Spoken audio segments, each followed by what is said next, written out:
This week's Parsha Pinchas, is, as Rabbi Rothman recently pointed out, the Parsha with which you test the Sefer.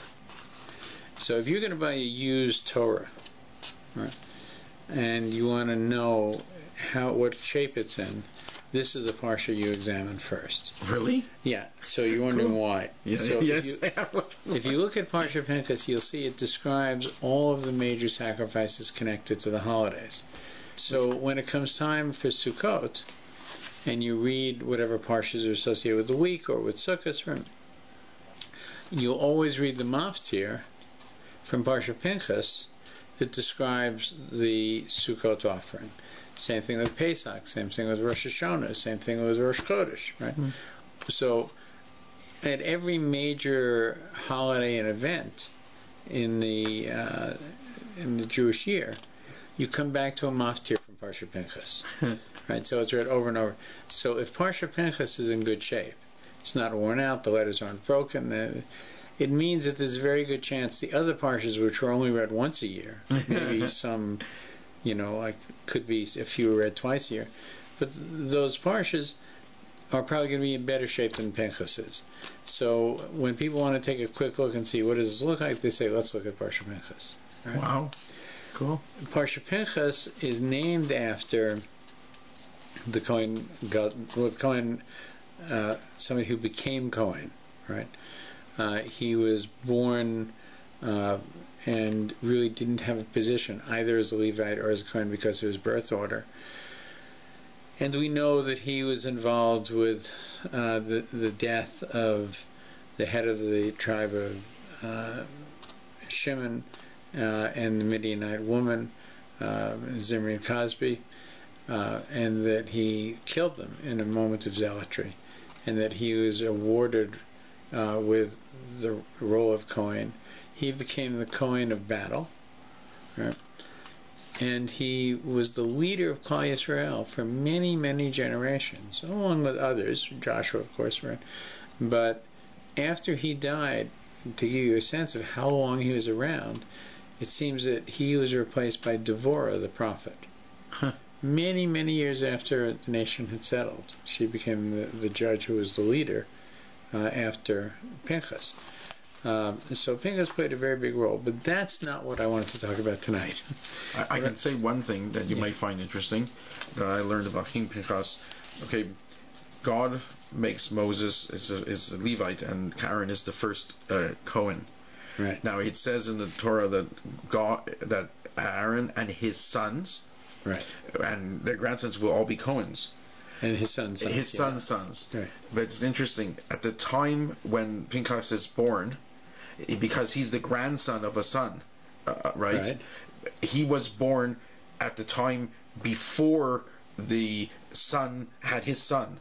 So he couldn't be qualified as the Cohen. That's right. If you think about it, right? Why is he not a Cohen? Because when God announced it, right, it's too late. He was already born, so he wouldn't have been son of son. That's exactly right. Isn't that cool? That's right. Where his father was. His father was, yeah. And his nephews would become. Yes. Right, but he wouldn't. Because he wasn't. He was already born. If he was born later, he would. That's right. So he has the unique role of earning the position. That's not possible anymore, right? No, it's not. It's the only incidents I know of it. Is that here in the position. If you are adopted into a family of Kohanim, you're not a Kohen. You're not a Kohen. No, you have to. Birth father has to be a Kohen for you to be a Kohen, for sure. Cool. And because of this anomaly, he wasn't really seen as a Levite either. He was sort of a no man's land. It's a no man's land. But he also was tremendously zealous. And that we know that when he did this, there was some questions about what kind of person he was. They said, after all, your grandfather fattened calves for Avodah Zarah, right? Meaning not Aaron, right? But Yitro, right? Who was Aaron's wife's father, right? So, what kind of person are you to be such a hotshot, right? You have a grandfather who was a Kohen of Avodah Zarah, right? So he's specifically described as a grandson of Aaron in the Parsha to let you know not just who his father was, but who his grandfather was. So, but what I want to talk to today is about the significance of why these sacrifices are here and what they mean. And it's again from the timelessness of Rav Hirsch, Parsha Pinchas, from interpretation of Rabbi Yitzhak Alderstein. And we'll just go through it. It's very interesting. Right? Sure. It's called the month to remember. At the beginning of your months, you shall bring an olah, a burnt offering, 2 young bulls, 1 ram, 7 male lambs in their first year, unblemished. Simple statement. Okay? What do we learn from this? The very first mitzvah given to Bnei Israel as a whole concerned Rosh Chodesh.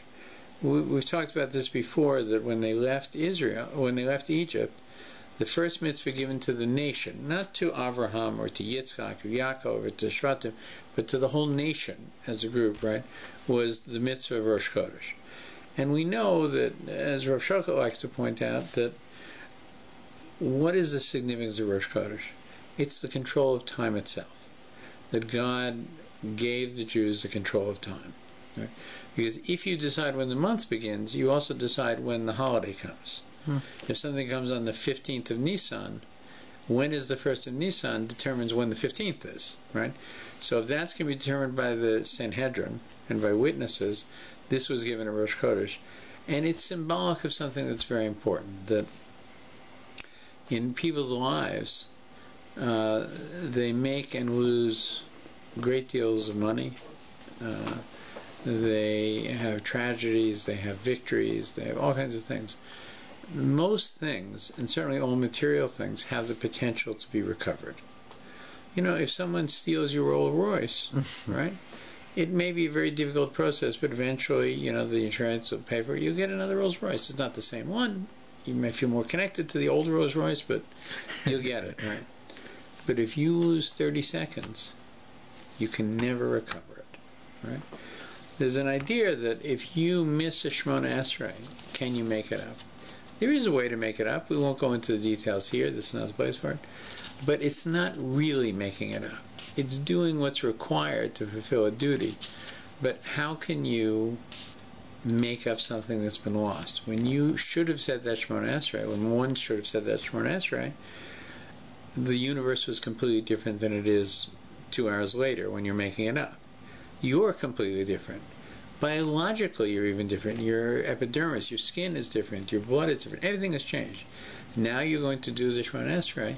It's not the same as the one you would have done at the right time. Right? So, yes, we can do it, but that moment is lost. We know this idea of living of the moment, right? Focus on the moment, focus on, and don't waste time. You know, when you meet somebody who's a real Adam Gadol, a real Talmid Chacham, right? You'll see that he cherishes, he values his time, and he uses it to learn. Any break he has a sefer, he has an iPad, whatever it is that he has that he learns from, and he's doing it. He's learning, not just because he must be smart, but because the learning of Torah, as we understand, is a connection to God. And God gave us the Torah for that purpose, not simply to become literate, or to tell good stories, or even to have a moral life. But really, the essential gift of Torah is a way to connect, right? And that's why it's there. And so, the more time we spend learning Torah in all of its many forms, the closer we become to Hashem Himself. So, it says Rosh Chodesh is the centerpiece of the holiday Korbanos. We're talking about in terms of Parsha Pinchas. We're about to learn about all the different Korbanos, right? And Rabbi Hirsch observes that the centerpiece of all of them is, in some ways, a relatively minor holiday. You know, on Rosh Chodesh you can drive, you know, you can work, stuff like that. It's not prohibited, right? But it is the centerpiece of all Korbanos. Why do we know this? Because the pattern of animals included in the Rosh Chodesh Olah acts, it acts as a template for the special days of the calendar. There are some changes on some of the days, but the numbers specified on all days are based on the basic pattern of our pasuk. You have to go no farther than the word Chodesh to sense why Rosh Chodesh ties in all the holidays. You know, when we talk about somebody who is a little bit nutty, right? We use the word lunatic, right? Luna means moon, right? So in English and other languages, the word month derives from the word moon. They're the same word. This makes sense. There are 12 months, essentially mark the 12 revolutions of the moon around the earth. But the word chodesh does not call attention to the moon per se, as much as what a fresh revolution of the moon signifies: renewal, a new beginning. You know, when we talk about wheat, there's two kinds of wheat. We talk about yashan and chadash, right? Also, we use the word shir chadash, sing a new song, right? Chadash and chodesh are basically the same word, right? They mean a renewal, right? So when we talk about the moon, we're not talking about simply the cycles of the moon, but we're talking about the cycles of the moon are symbolic of the idea of the waning and the waxing of the moon, and the moon going to nothing and then growing again. That this constant flow, it's not a level playing field. There are ups and downs. There's creation, there's destruction, there's new creation, there's rebirth, right? Those are all concepts, and we often mention that the calendar of the nations is based, it's a solar calendar, and a solar calendar is a much more stable calendar. You know, the moon, or rather the sun, does move in the skies, right? But it doesn't wax and wane. You don't have a full sun and a quarter sun. You have the sun. It comes up. It may come up over there or over there, but it has a pattern, right? The moon literally disappears, right, to the naked eye, and then 2 weeks later it fills the sky, a huge full moon, right? So this idea of the growth of it, this is an idea that we say is very much connected to the Jewish people, which is why the basis of our calendar is lunar. And Chodesh, Chadash, is the central concept of this, the idea of renewal, something new. But the word Chodesh does not call attention per se, as much as what a fresh revolution of the moon signifies is renewal and a new beginning. To many of the ancients, the world suffered from essentially fixity. The world, they believed, was eternally old, and its laws were immutable and unchanging. Remember, the ancients believed that the world existed and the gods came from the world. Right? We believe God existed and the universe came from God. Existence itself was a property of this universe, somehow woven into its essential fabric. A human existence was not any different, not in the larger sense of what life was all about, nor in the smaller sense of what an individual could do to change crucial aspects of his experience. Whatever you were born to be, that's your fate. You could not improve, you could not change. That's what it's going to be for you. Right? You live at that level, right? Within Hashem's bold move lies the possibility of change, of starting something anew, that something is accessible to man. Man, the culmination of creation, need not be held prisoner by an unyielding and unforgiving order. You skipped the one line. The Torah completely rejects this idea. So you had finished the crucial aspects of his experience, and the Torah completely rejects this idea. The world sprang into existence through a beginning by way of creation willed by God. Oh, yeah. You're right. Okay. He manufactured newness by creating something that had never been. Right. Okay. Which is essentially what you said. Yeah. It was my point was that the idea of the fixity of the universe, the constancy of the universe, is something the Torah rejects. The Torah says this universe can be made better. You know, one of the things that Rabbi Raditz often says when describing the universe, you know, we note its imperfections. You know, the natural disasters that happen, or even the idea that there could be floods or there could be droughts. You know, not everybody lives in California, right? That somehow, we find ourselves in the middle of very hostile winters or broiling summers. Or, what's it all about? And everybody points out that not only the seasons and nature, but the entire universe was created in perfection for what it was intended to be. Not as we perceive it, perfect, but perfect for its purpose. What's its purpose? That's the point of Rosh Chodesh. Its purpose is that it can change, that it can improve, that it's an unfinished business. You know, the Pirkei Avos says it's not necessarily for you to complete the job, but you can't ignore it either. Right? There's a requirement to put the effort in. Man benefits from all the blessings God bestowed upon the world with him in mind. Most importantly, though, man is blessed through his capacity to emulate Hashem's creativity. Man is not stuck in a predetermined position. Rather, he can free himself from all that we call evil, all the lesser forces that keep him small and unaccomplished. He can strive to lift himself upwards towards a more godlike existence, shaped by ideals and morals sourced in the mind of God. Moreover, man has many opportunities to do so. Like the new moon itself, when one is missed, the next is not so far off.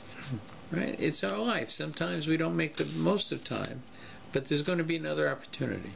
Rosh Chodesh beckons to man to take advantage of the constant possibility of change and of renewal. You know, one of the points I made not long ago is that Avraham we think of as our grandfather. We have another grandfather. We don't talk about him very much. We're very quiet about him. His name is Lavan. Right?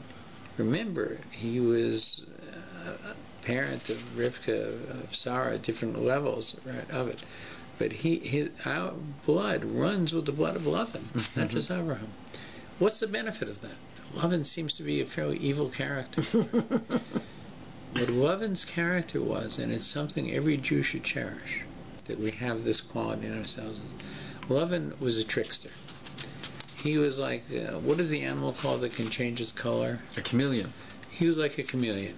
He could be green to this guy, red to that guy. He could change in any way. He was the ultimate con man. Right? Are these good qualities? No, they're not good qualities. What is the good quality is his flexibility, his ability to change. If you use that change to swindle somebody, obviously it's evil. But let's take somebody who is Bali Tshuva, Jose Vitruvelli, right? 5 years ago, they didn't know what a tallis was. Kind of finding their way through life, Now they find themselves, let's say, somebody says, we have a major important day coming up. We want you to be the scholar in residence to make a presentation on that day. And the person says to himself, me? What's my merit that I would be speaking in front of a whole synagogue? What do I know? There's rabbis here who know this and know that. Why me? Right? At that moment, think about Lavan. That's the moment to think about Lavan. What it is you're being asked to do, a person in that situation can do if he can see himself in that position. He wasn't asked to do it just by flipping a coin. People perceived qualities in that person that he should step forward and take a role. Whether he takes a role as a rabbi or as a chazan or a gabbai or a scholar in residence, he's been asked to do it because it's recognized that he has the qualities to do it. Even though in his humility he thinks it's not me. Right? That's the moment where we can activate the love in us. We can be what we are not in an effort to be more connected to God and to serve our community in this person. God gives us the strength to do that through that grandfather. Right? Avraham was a tzaddik from a very young age, right? Some of us were not, right? Some of us were not. But we have the ability to make big changes in our life, and love plays a role in that. Cool. Gives us part of that ability to do it. Man benefits from all the blessings God bestowed upon the world with him in mind. Most importantly, though, man is blessed through his capacity to emulate Hashem's creativity. Man is not stuck in a predetermined position. Rather, he can free himself of all that we call evil, all the lesser forces that keep him small and unaccomplished, he can strive to lift upwards towards a more godlike existence shaped by ideals and morals sourced in the mind of God himself. Moreover, man has many opportunities to do so, like the new moon. When one is missed, the next one is not far off. We don't have to wait 10 years. Rosh Chodesh beckons to men to take advantage of the constant possibility of change and renewal.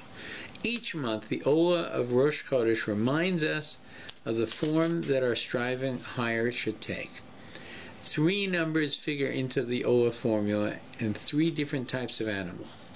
The numbers 1 and 2 speak of an important duality in Jewish life. The role of the individual, the one, and the role of the plural, 2 and beyond. The young bull is a work animal. Remember we talked about different animals have different qualities, and that's recognized that the ox is an animal that works, that pulls a plow, right? Whereas a sheep doesn't work, right? A sheep is cared for, and a sheep gives of itself, right? And through its wool and stuff like that it has this role. And it's very important that the master is caring gently for his flock of sheep, right? The ox is harnessed to a plow, and he drives forward. So, are you an ox person or are you a sheep person? This can be reflected in the meaning of the thing. Now, let's see what it says. And by the way, there's a difference between a sheep and a ram even, right? So let's see what it says. The young bull is a work animal. At the peak of his youthful strength, the ram is a lead animal. Putting this together, we have a statement of principle of the Jewish collective, represented here by 2 young bulls. The core value of the community is service.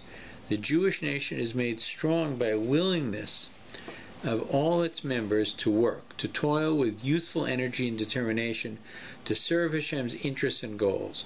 When Jews fulfill that expectation, then they become the ram, the one to whom all else turns for guidance. The ram leads the flock, right? In its fulfillment of its designated purpose, the Jewish people become a united leader of men. They are the ones that teach the world how they too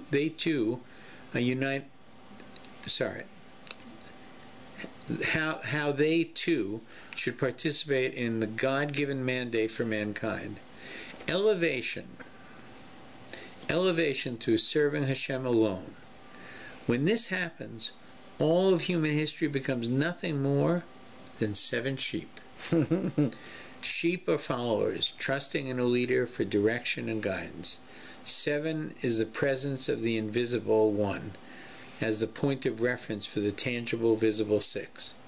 The story of civilization, at least once all become satisfied that they need to dutifully follow the dictates of our Creator, becomes the discovery of Hashem's presence within everything, animating everything, sustaining everything, and guiding everything. The credo for Israel, and in time for all mankind, was available to us on the threshold of our beginning as a nation. Already implicit within the Rosh Chodesh mitzvah that would be fleshed out later in its specific avoda is it would be fleshed out later in its specific avoda in the Mishkan. Whenever Klal Yisrael relives an important milestone of its past by observing a Yom Tov, the Torah builds on this credo. It also always comes back to Parshat Pinchas in this situation. Looking at its freedom, or its receiving the Torah, or its miraculous protection through the years in the wilderness, Klal Yisrael incorporates the Rosh Chodesh paradigm into its avodah. That is to say, whenever we have a major holiday, Shalosh Regalim, the 3 major holidays of Sukkot, of Pesach, of Shavuos, right? All of them have special holiday offerings, and all of them are modeled after the system set out in Rosh Chodesh. Mm-hmm. It recognizes that those great events occurred for a reason. They represent God's investment in us.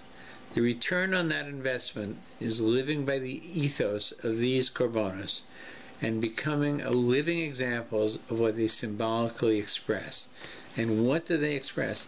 They express that each and every one of us has the ability to make a change. That each and every one of us has the ability to look at a situation, as dire as it may be, and say, this can change in the blink of an eye. We have to have emunah, and we have to have a willingness to strive to make our Rosh Chodeshes times of renewal, and our Hagim times of renewal, so that we're always conscious that this renewal cycle isn't once a year. It isn't, Passover, we have greens and we think of renewal. No, every month, right? And by the way, Rosh Chodesh is also associated with our wives, with ladies, right? Because ladies are a very big part of renewal. In their monthly cycle, there's a renewal. In their responsibilities to the family, they're constantly renewing their homes. So we should always feel chadash, this newness to our mitzvahs. In a shir I was at with Rabbi Rothman, he mentioned that when you see a yeshiva bacher, or a bar mitzvah boy rather, put on his tefillin just before the bar mitzvah, you'll see, the time will come soon for you. You'll see he's very careful. You're talking about for my son. Yeah. Every space is perfect, right? Yeah. The head to phone. Look at the mirror. They're constantly the straps. Did the straps come down properly, right? Said, 2 years later, right? You can't wrap the tefillin in a quarter of the time that he can. Mm-hmm. He takes it out of his bag, right? And done. How did it happen? It's like a magic trick. You don't know how to do it. Why? Because it's become route. We need to make sure that every time we put on tefillin, we're aware of the newness of it. I was speaking recently with a young man who very accomplished in his learning, davened very, very fast. I said, how come? He said, it's the way I do it. I come from the film business, right? And I live in a very visual world. It's part of where I come from. I said, next time you say Shemona Esrei, pick one of the brachas, right? And instead of just saying it, say it and picture it. Whether you're picturing the base of Mikdash being rebuilt, or you're picturing the judges of old sitting in the Sanhedrin, right? Or somebody who's not well being healed, right? There's many opportunities. It's the return of the exiles from the four corners. There's so many things that you can see. Actually, the Shemona Esrei is actually written like notes of a screenplay, if you want it to be. Right? I said, if you see that, right, you'll connect to it more effectively. And I think it's something for those people who are doing things by route, whether it's the Shema or the Shemona Esrei, that they should try very hard to do things just a little bit differently than they did it, so that it has unique meaning, that Chodesh and Chadash are part of our world, that we have a newness to what we do on a daily basis, because God did not create a fixed universe. He created a universe in flow, one that's changing, right? And He made us the people responsible for that change. And every human being, and especially every Jew, should take advantage of that opportunity to make change in themselves and in the world. In our case, to activate a little bit of the positive side of our loving, to make change, because the opportunity is there. We know that Pinchas is somebody who turned his life around, at one critical moment in the history of Yiddishkeit.